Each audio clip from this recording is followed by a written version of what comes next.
الله الله الله الله الله. السلام علیکم ورحمۃ اللہ. الحمد للہ وکفى وسلام علی عباده الذین اصطفى. اما بعد فاعوذ باللہ من الشیطان الرجیم. بسم اللہ الرحمن الرحیم. اذا جاء نصر اللہ والفتح ورأيت الناس يدخلون في دين الله أفواجا فسبح بحمد ربك واستغفر إنه كان توابا. صدق اللہ العظیم.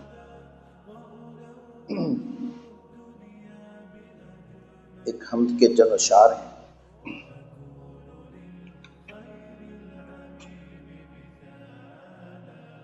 چاند تاروں میں تو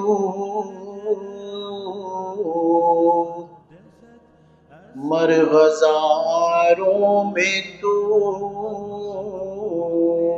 اے خدایا کس نے تیری حقیقت کو پایا.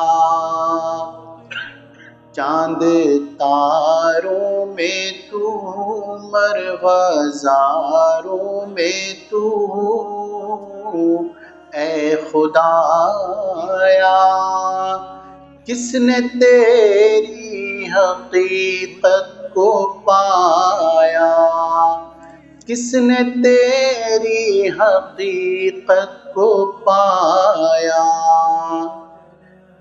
تو نے پتھر میں کیڑے کو پالا خشک مٹی سے سبزہ نکالا. تو نے پتھر میں کیڑے کو پالا خشک مٹی سے سبزہ نکالا. سارے جگ میں کہیں تیرا ثانی نہیں اے خدایا کس نے تیری حقیقت کو پایا. کس نے تیری حقیقت کو پایا. یا الہی یہ کیا ماجرا ہے طائروں میں بھی تیری ثنا ہے. یا الہی یہ کیا ماجرا ہے طائروں میں بھی تیری ثنا ہے. دم میں تیرا بھروں سجدہ تیرا کروں اے خدایا کس نے تیری حقیقت کو پایا. کس نے تیری حقیقت کو پایا. تیرے جلوے عیاں تو نہاں ہے تیری ہستی کا مظہر جہاں ہے. بحر و بر میں ہے تو خشک و تر میں ہے تو اے خدایا کس نے تیری حقیقت کو پایا. کس نے تیری حقیقت کو پایا. چاند تاروں میں تو مرغزاروں میں تو اے خدایا کس نے تیری حقیقت کو پایا. آپ صلی اللہ علیہ وسلم نے فرمایا قیامت اس وقت تک نازل نہیں ہوگی جب تک کہ اللہ اللہ کرنے والے دنیا میں موجود ہوں گے.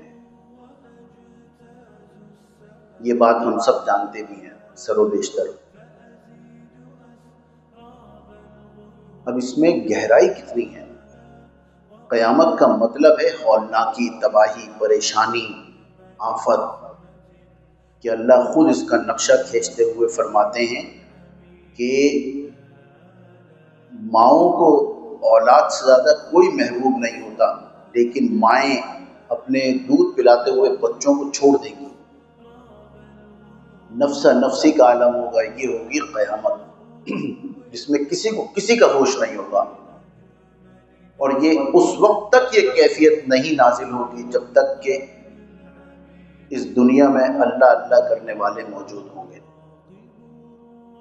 یعنی صدر کی صدارت قائم رہے گی، کھیتی باڑی کرنے والوں کی کھیتیاں سلامت رہیں گی،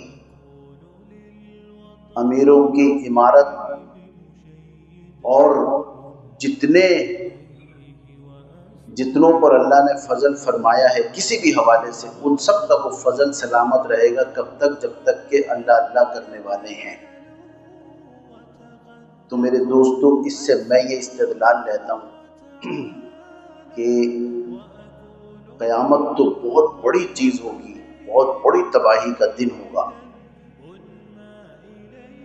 ہمارے لیے بھی تو روزانہ کوئی نہ کوئی پریشانی یا ہر کچھ عرصے کے بعد کوئی پریشانی رہتی ہے.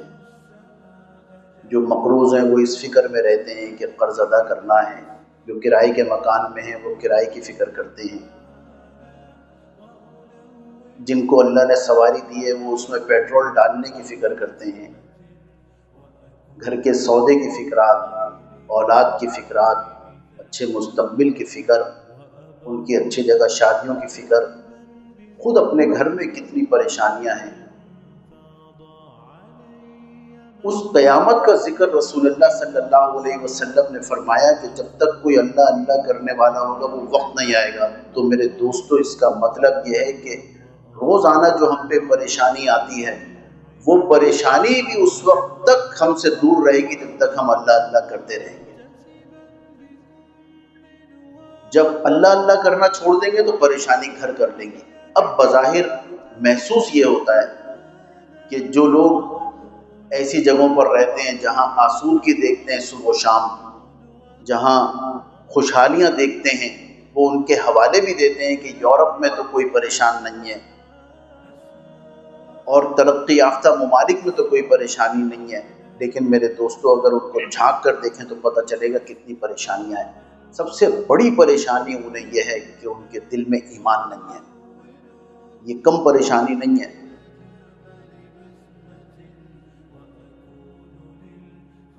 جو روزانہ اللہ تعالی ہمیں عطا فرماتے ہیں میرے دوستو، اس کی قدر نہیں ہے. اس کا ہم شکر ادا کر لیتے ہیں کسی نہ کسی درجے میں.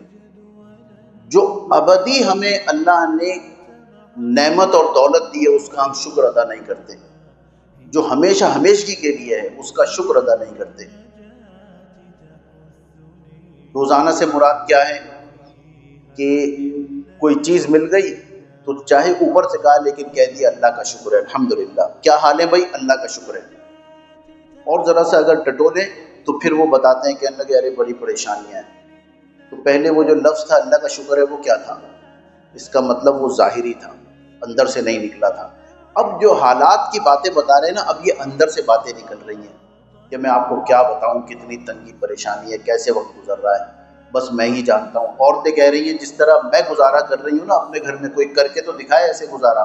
جتنی اذیت اور تکلیف میں ہوں، اس شخص کے ساتھ میں بسیرا کر رہی ہوں، میں گزارا کر رہی ہوں، وغیرہ وغیرہ. صبح و شام ہم دیکھتے ہیں. ابدی نعمت کون سی ہے؟ ہوا چل رہی ہے، مسلسل چل رہی ہے ہوا، یہ ہمیں لگ رہی ہے، اس سے ہم سانس لے رہے ہیں. کتنی دفعہ اس ہوا کا شکر ادا کیا کہ یا اللہ آپ کا شکر ہے یہ ہوا ہمیں مل رہی ہے. کتنی دفعہ اس بات کا شکر کیا کہ سورج کی روشنی ہمیں مل رہی ہے، اللہ تیرا شکر ہے. ایسی جگہوں پہ دیکھیں جہاں سورج کی روشنی نہیں پہنچ رہی، وٹامن ڈی انہیں نہیں مل رہی. تو جو ابدی نعمت ہیں اس پہ شکر نہیں ہے. اس سے بڑی نعمت کیا ہے جو ہمیں ہمیشہ ہمیشہ کے لیے مل رہی ہے؟ وہ ہے ایمان، وہ ہے اسلام. ان الدین عند اللہ الاسلام، اللہ کی نظر میں صرف دین اسلام ہے، وہ ایمان، وہ جو نعمت ہمیں ملی ہوئی ہے اس کا شکر نہیں ہے۔ کتنی دفعہ شکر کرتے ہیں؟ تو اب آپ صلی اللہ علیہ وسلم نے کس سے جوڑا؟ ہم کھانا تو کھاتے ہی ہیں 3 وقت زندگی میں، تو 3 وقت کھانا کھاتے ہیں، جب کھانا کھاتے ہیں تو اس کے بعد ایک دعا پڑھتے ہیں، الحمدللہ الذی اطعمنا وسقانا وجعلنا مسلمین۔ اب شکر ادا کر رہے ہیں کس بات پہ؟ کہ یا اللہ آپ نے مسلمان بنایا ہے مجھے، اس بات پہ میں شکر ادا کر رہا ہوں آپ کا۔ تو کوئی 3 وقت تو یہ لازمی شکر ادا کرے گا کہ میں ایمان والا ہوں، میں مسلمان ہوں۔ میں نے جو ابھی خطبے میں ایک سورت تلاوت کی، سورۃ النصر، اذا جاء نصر اللہ والفتح، اللہ کی مدد آ گئی اور فتح مل گئی۔ یہ آخری صورت قرآن حکیم کی جو مکمل نازل ہوئی ہے، کچھ آیتیں اس کے بعد نازل ہوئی ہیں اور جیسے الیوم اکملت لکم دینکم، تو یہ آخری صورت ہے۔ جب فتح مل گئی، جب کامیابی ہو گئی، جب اللہ کی مدد آ گئی، میرے بچے کا نتیجہ آ گیا، مجھے کوئی اچھی نوکری مل گئی، میرا کسی نے قرض واپس کر دیا، میرا کوئی کام بن گیا، میں نے وقت پر نماز پڑھ لی، یہ بھی تو اللہ کی مدد کی وجہ سے ہمیں ملا ہے میرے دوستو۔ اب اس پہ کیا کرنا چاہیے؟ اس پہ اللہ تعالیٰ کا شکر ادا کریں، اس کی تسبیح بیان کریں اور استغفار کریں کہ یا اللہ اس میں اب جو کوتاہی ہو گئی اسے آپ معاف کر دیں۔ میرا کوئی کمال نہیں ہے، اگر بچے نے اچھی ڈگری لے لی تو میرا یا میرے بچے کا کوئی کمال نہیں ہے۔ کروڑوں بچے پڑھ رہے ہیں لیکن وہ کامیاب نہیں ہوئے، وہ محنت بھی اس سے زیادہ کرتے ہوں گے، آپ نے اس کے نصیب میں لکھا، یا اللہ آپ کا شکر ہے۔ یہ شکر کی رٹ یہ جب لگنا شروع ہو جائے گی میرے دوستو، میں بارہا یہ بات عرض کرتا ہوں، میرے موضوعات میں چند چیزیں ہیں، بہت طویل اور تفصیلی باتیں نہیں ہیں، نہ میں ایک طالب علم ہوں۔ نمبر 1، ہماری زندگیوں میں شکر آ جائے، اس بات پہ بھی شکر کہ ہمیں اللہ نے ایمان والا بنایا، مسلمان بنایا۔ نمبر 2، کثرت سے استغفار کرنے لگیں، فسبح بحمد ربک واستغفر، تو آپ استغفار کیجئے۔ جب یہ نعمتیں آپ کو مل جائیں، جب آپ دیکھ لیں کہ لوگ جھوک در جھوک داخل ہو رہے ہیں اس آیت کے حوالے، قرآن حکیم تو آخرت قیامت تک کے لیے میرے دوستو کتاب ہے نا، تو اس میں ہر بات ہمارے لیے ہے، ہم سے مخاطب قرآن۔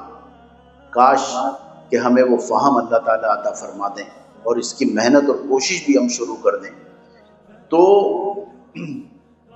پھر استغفار کریں، تو شکر ہو گیا، استغفار ہو گیا، اور حلم اور بردباری، معاف کرنا سیکھ لیں۔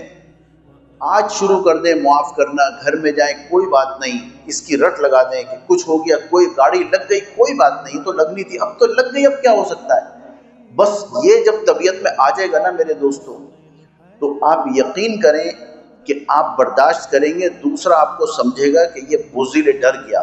آپ اللہ سے دل میں مراقبہ کر لیں، یا اللہ یہ آپ کی مخلوق ہے، آپ کی وجہ سے میں اس سے ڈر گیا، بس، تاکہ جتنی قدرت مجھے جواب دینے کی اس سے زیادہ کہیں قدرت آپ کو مجھے پکڑ لینے کی ہے، لیکن آپ کا لاکھ شکر ہے آپ نے پکڑا نہیں۔ گاڑی ہے تو لگی ہے نا۔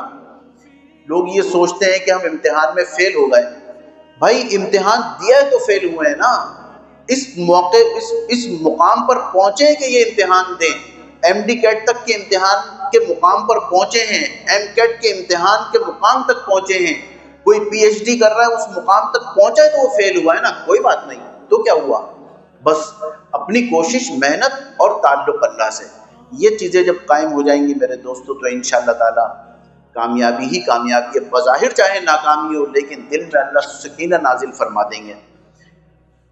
تو ایک تو آج کی گفتگو کا حاصل یہ ہے کہ اللہ کثرت سے کریں۔ دیکھیں جب قیامت نہیں نازل ہوگی نا تو ہمارے گھروں میں پریشانی بھی نہیں آئے گی، جب تک ہم اللہ کرتے رہیں۔ اب اللہ زبان سے کہیں شروع میں، پھر ایک کیفیت آئے گی کہ دل سے بھی اللہ نکلے گا، اور جب وہ کیفیت آئے گی تو بس سمجھ جائیے کہ اللہ تعالیٰ نے معاملہ صاف کر دیا۔ انشاءاللہ اللہ تعالیٰ ان باتوں پر عمل کرنے والا بنائے۔ السلام علیکم۔